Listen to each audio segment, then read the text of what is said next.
साथियों नमस्कार, मैं हरिश्चंद्र बर्णवाल इस वीडियो में आप सभी का स्वागत करता हूं।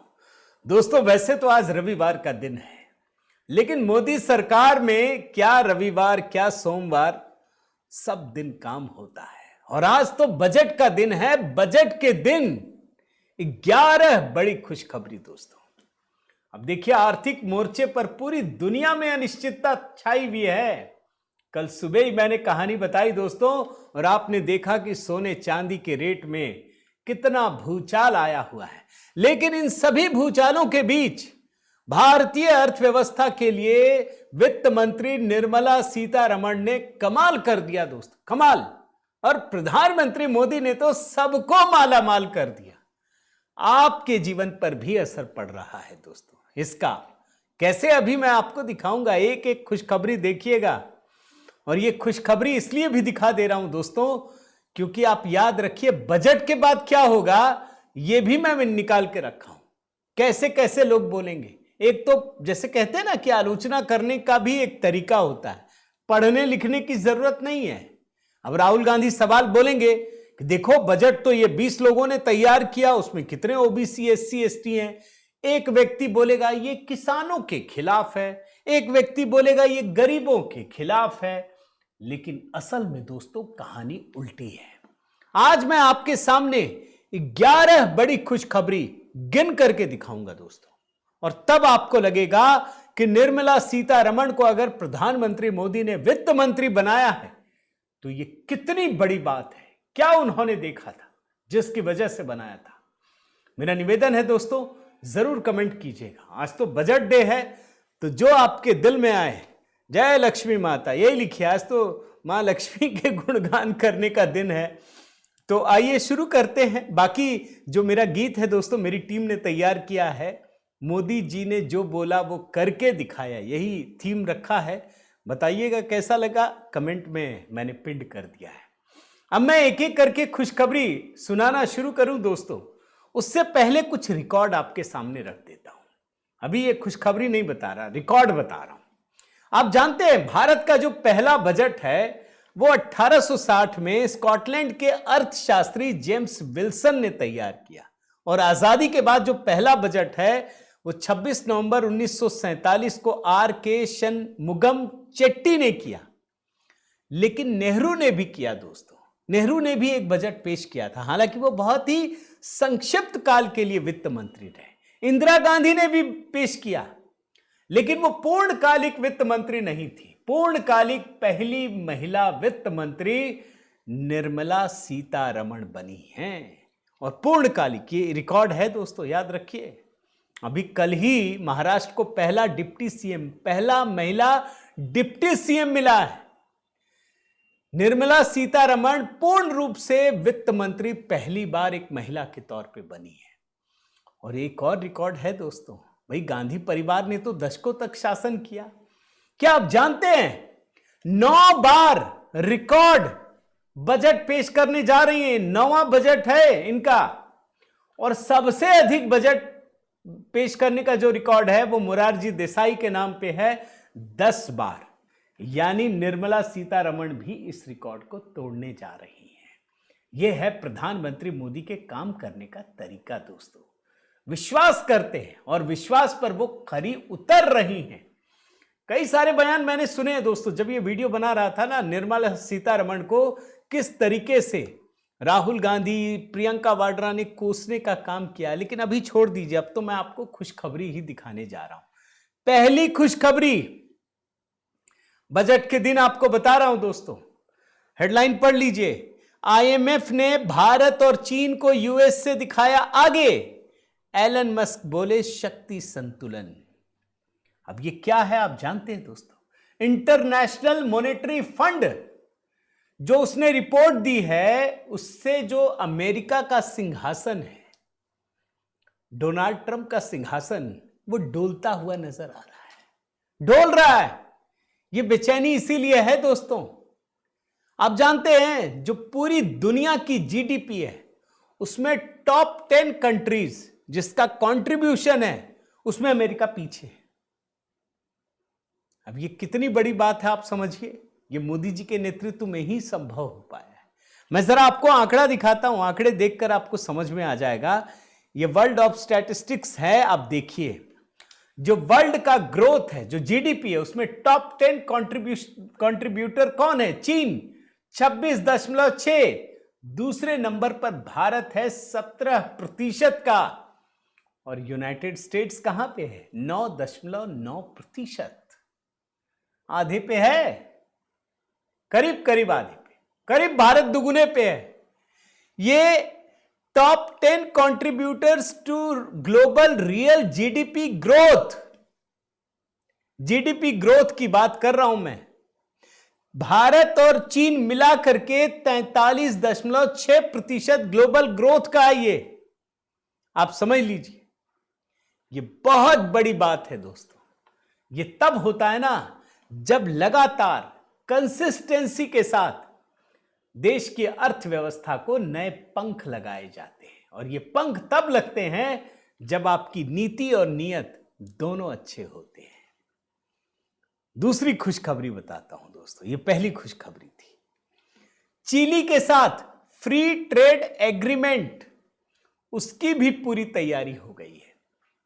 अभी यूरोपीय यूनियन के साथ भारत का एफटीए हुआ, अभी तो इस सदमे से उबर ही नहीं पाए। ये जो हमारे डोनाल्ड ट्रंप चचा हैं, उबर नहीं पाए। अब नया आ गया है कि चिली के साथ चुपके चुपके काम भारत सरकार कर रही है। अच्छा, चिली के साथ जब फ्री ट्रेड एग्रीमेंट की बात लगभग पूरी हो चुकी है, तो इसका महत्व क्या है, यह बात भी समझना जरूरी है। भाई, चिली को हम कहां कितना जानते हैं, किस तरीके से जानते हैं। ये जो रेयर मिनरल होते हैं ना दोस्तों, रेयर अर्थ मटेरियल, इसमें चिली बहुत बड़ा हिस्सा उसके पास है। ये दक्षिण अमेरिकी देश चिली के पास क्या क्या है मैं आपको बताता हूं। लिथियम, तांबा, रेनियम, मोलिब्डेनम, कोबाल्ट, ये विशाल भंडार हैं। और ये सारी चीजें कहां इस्तेमाल होती हैं? इलेक्ट्रॉनिक्स में, वाहन में, सौर ऊर्जा में।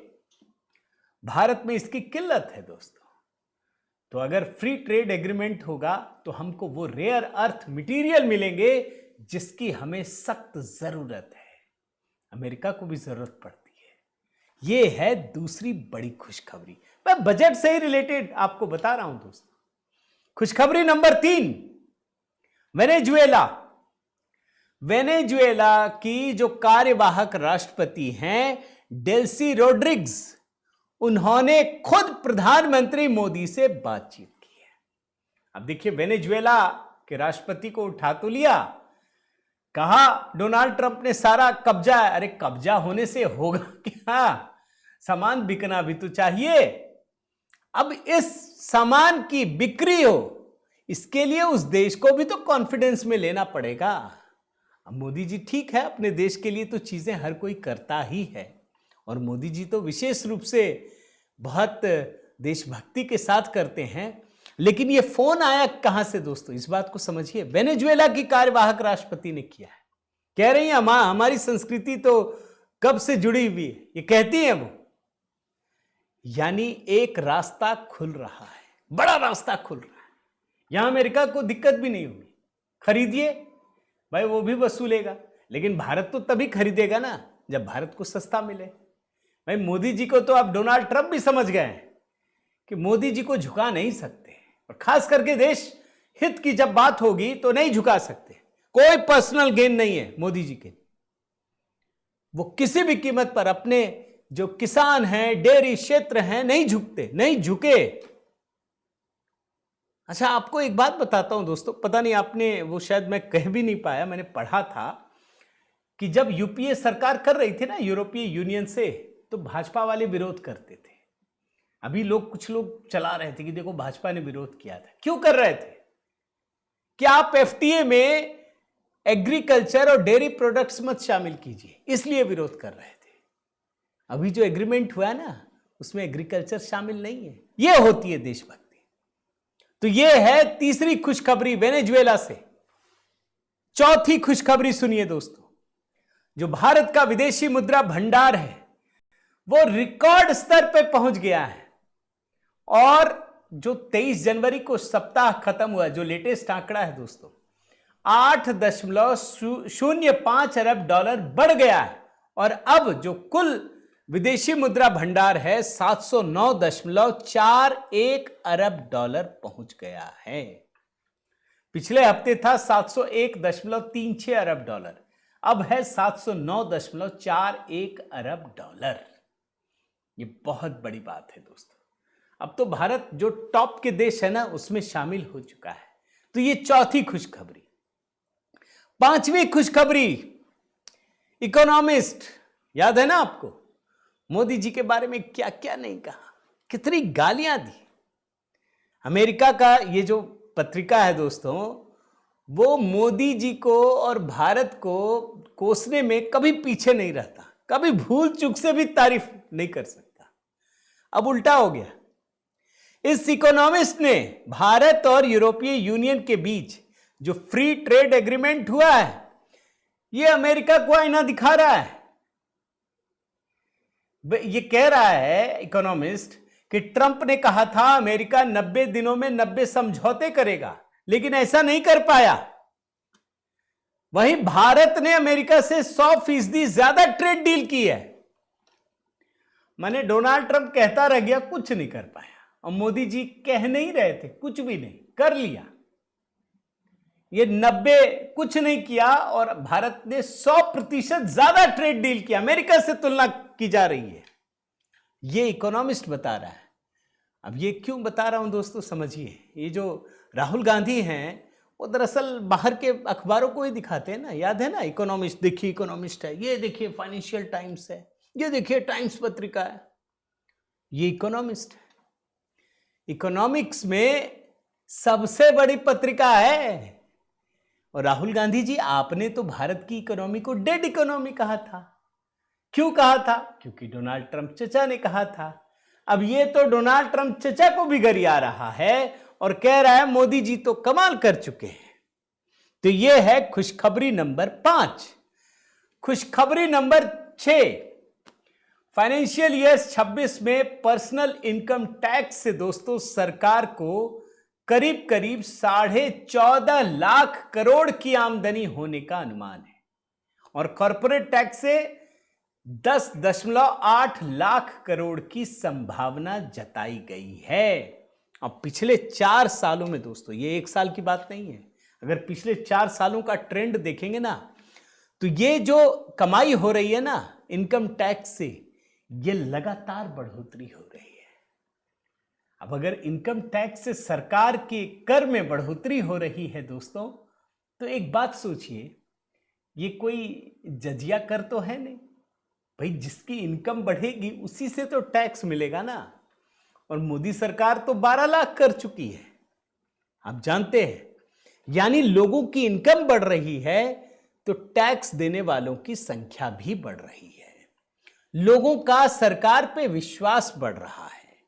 लोग टैक्स बचाने से ज्यादा टैक्स देने में गौरव का अनुभव कर रहे हैं। यह है छठी खुशखबरी दोस्तों।